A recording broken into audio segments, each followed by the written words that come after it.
Hello, everyone. My story, VNP, very normal people. Here we are again with you and also with a new guest in our show. He is a writer, but for more, he will introduce himself. Come on, Damon, tell us a bit about yourself. Well, thanks for having me, Arthur. Yeah, my name's Damon Manx, and I am a very normal person. I hail from the East Coast of the United States. I live in New Jersey. I became a writer kind of later in life. As a very normal person, I do what a lot of very normal people do in my state, and that is I got into a lot of trouble. I did a lot of the wrong things, growing up. I was, drinking and smoking and getting in trouble with the police, and I found myself in a bit of trouble about 10 years ago. During that time, I realized that I needed to do something about the direction I was headed because I was not on the right path. And it's then that I decided to really get into my writing, develop writing, go back to school, learn as much as I could about journalism and actually being able to be a better writer. And since then, I've come out with my own books. I've opened my own publishing company, and I'm now publishing other people's books. So, from a guy who was clearly on the wrong path, getting in trouble with the police, getting in trouble with my ex-wife at the time now. I've turned it around and I'm really happy where I am. Last Waltz Publishing is the name of my company. We have 5 authors on our label, and we're taking on 4 more next year.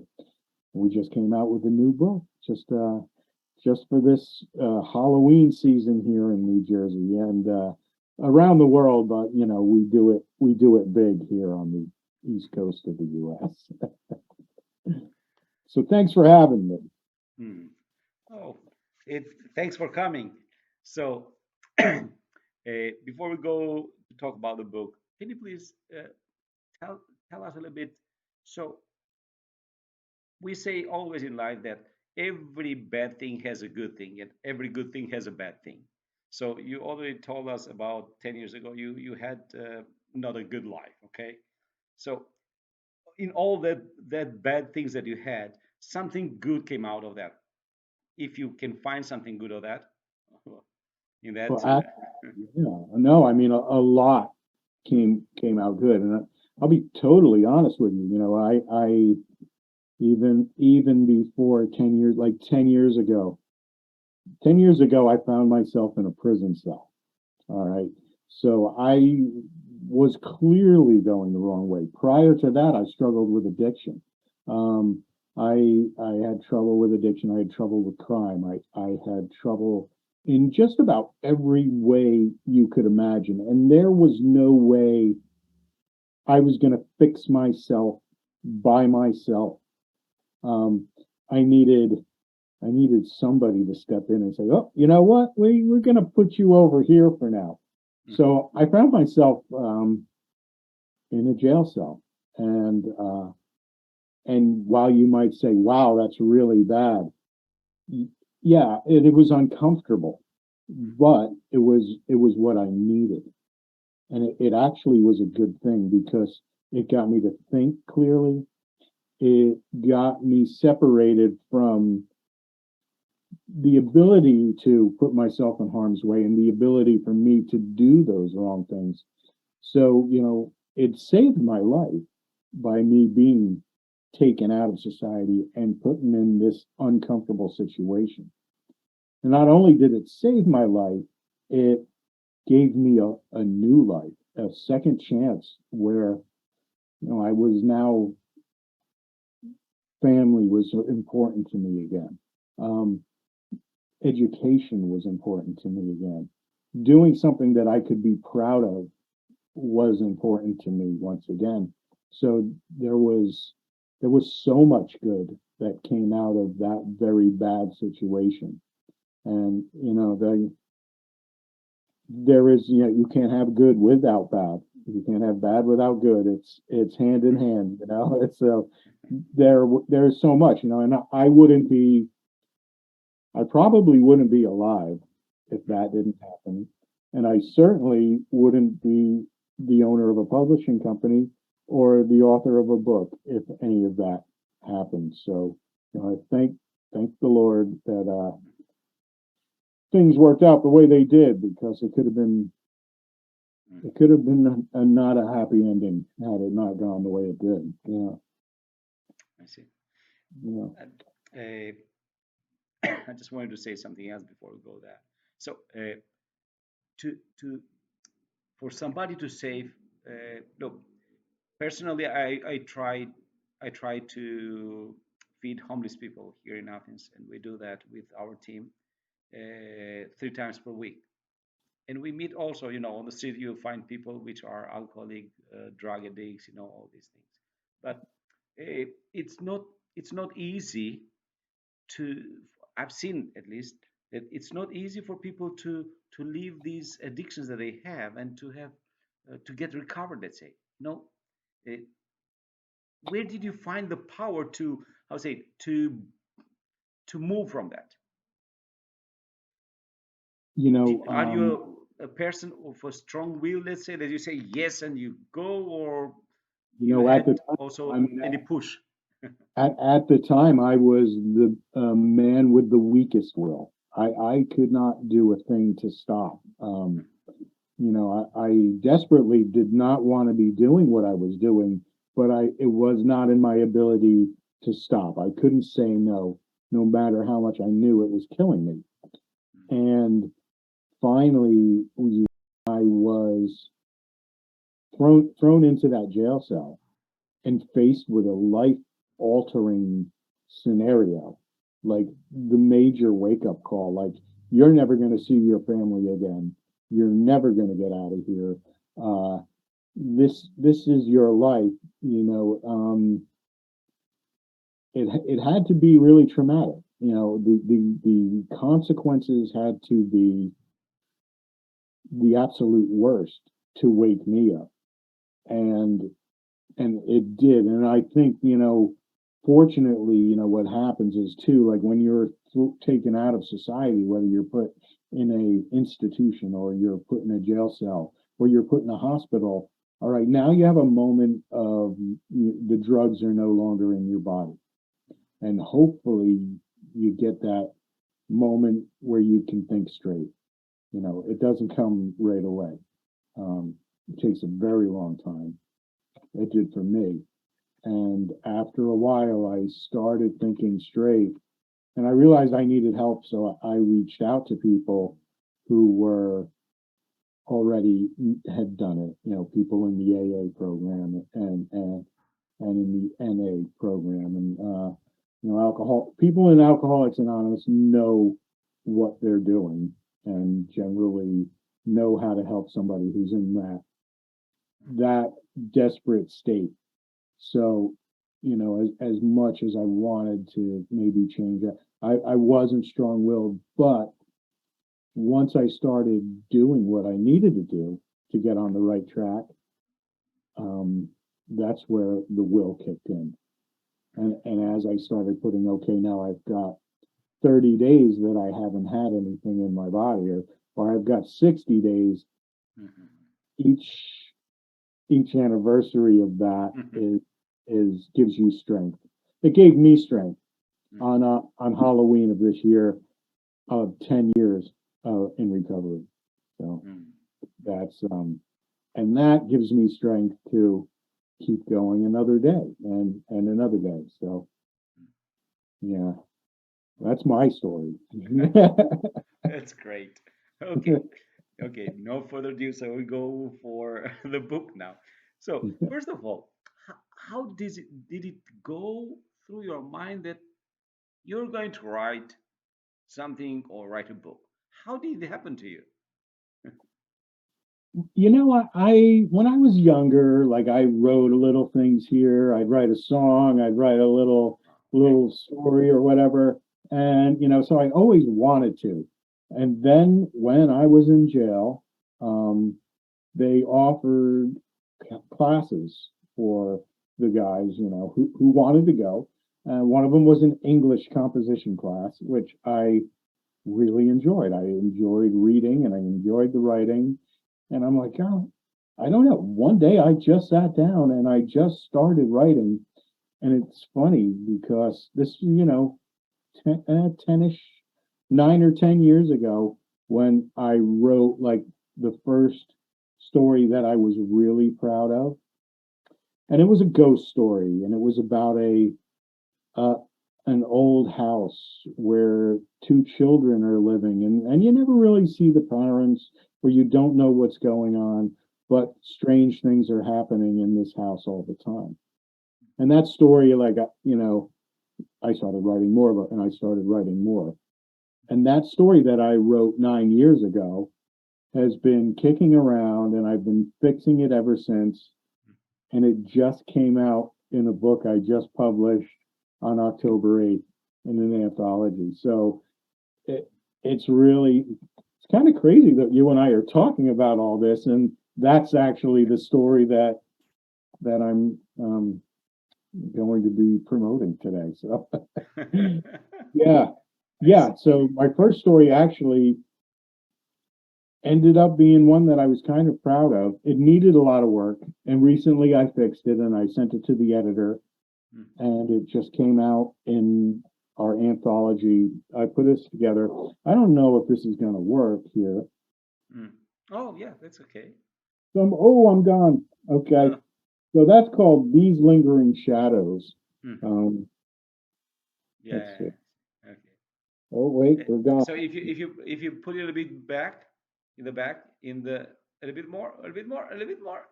Okay, you Maybe not. You know it's what? maybe it's the background of the book. Yeah. It's a black book, so it blends in with it. But the Okay. background, you see, that's from the book. You see the ghosts and everything. So, Yeah. Okay. Yeah. The background.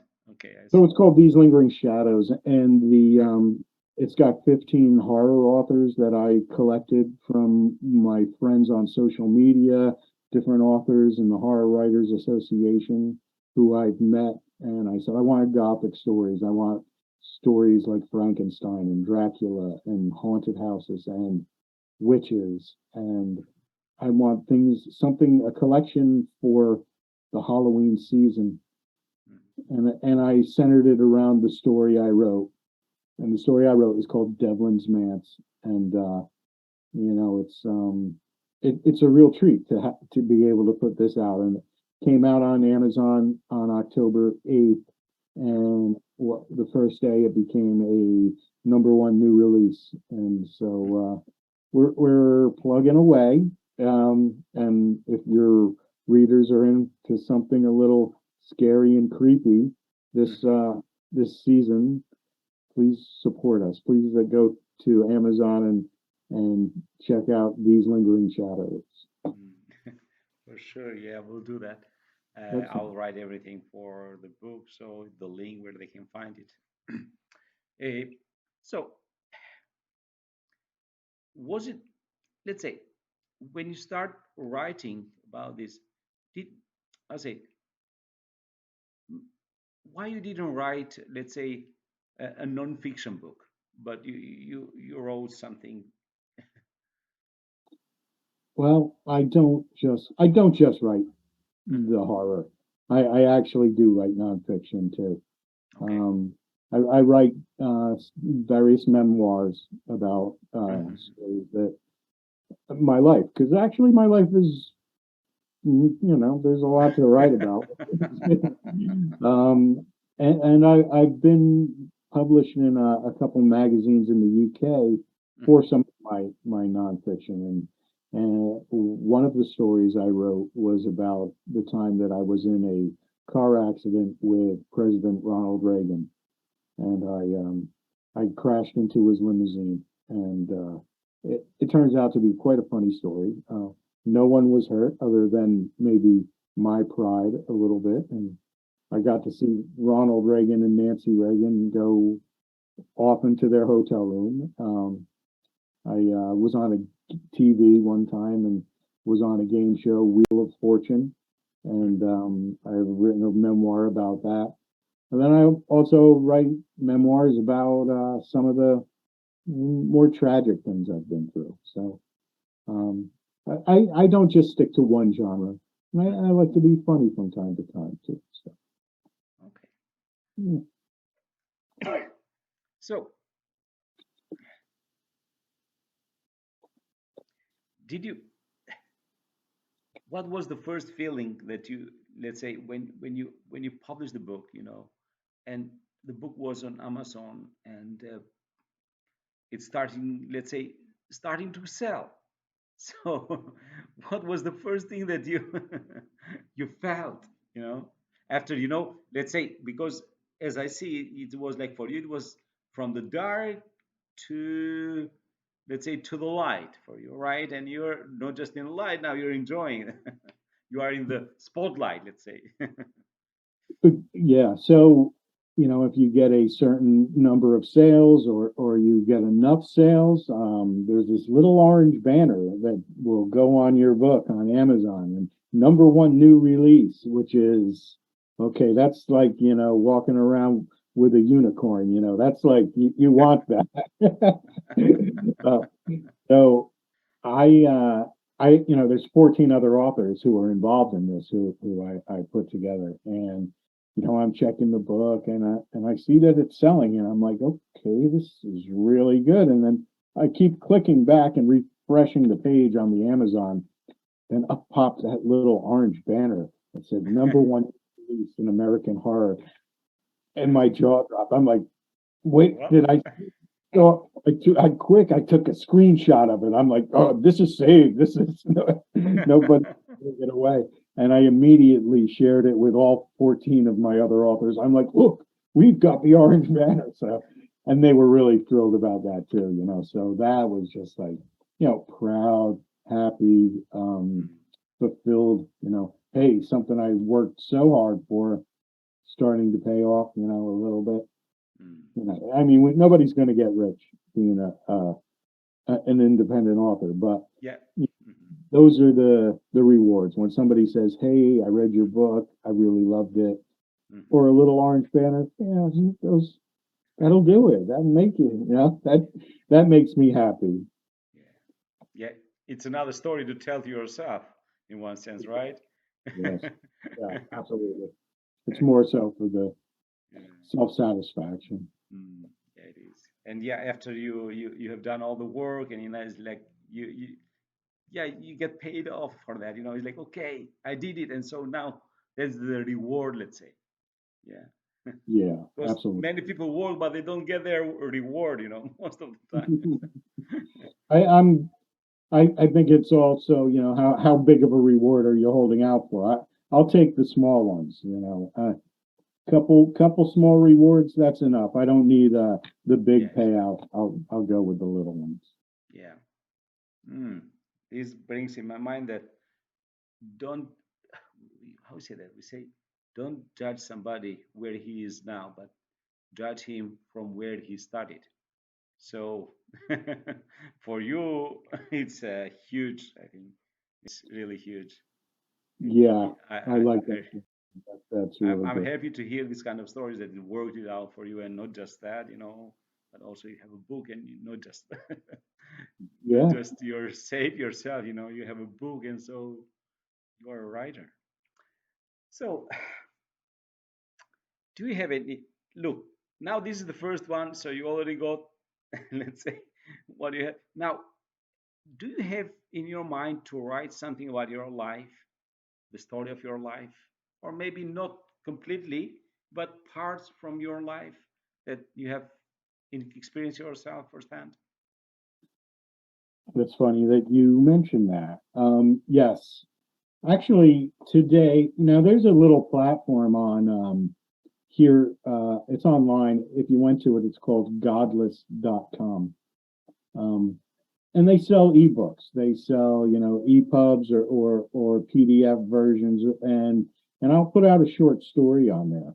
Mm, So today, I actually released something. It's called The Hell, and it's a little short story about my struggle with addiction and the day that I actually landed into the jail cell.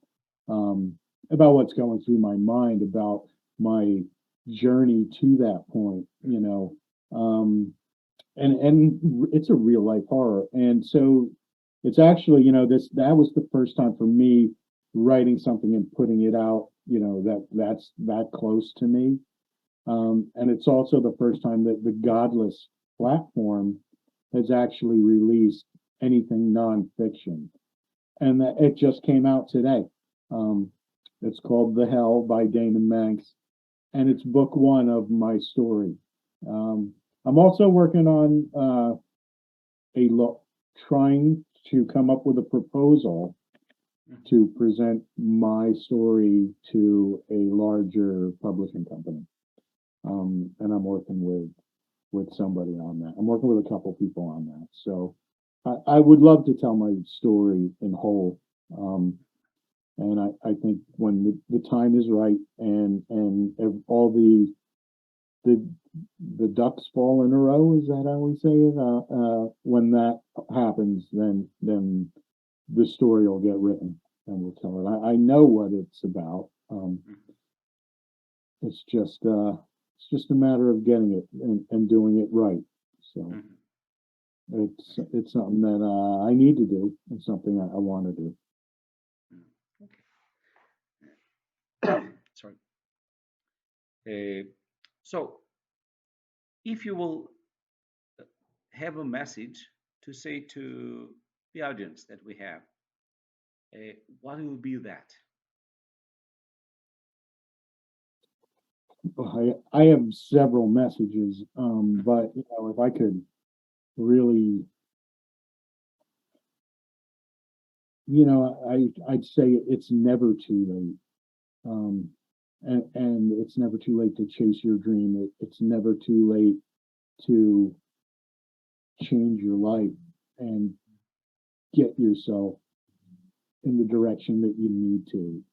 I was well into my 40s before I actually realized who I was and what I wanted to be. If you want to be a writer, if you want to work with children and you want to help feed the homeless, if you have a dream, you need to follow it. I think the worst thing you could do is deny your dreams. I say follow your dreams and that it's never too late to realize them. That's a very good one.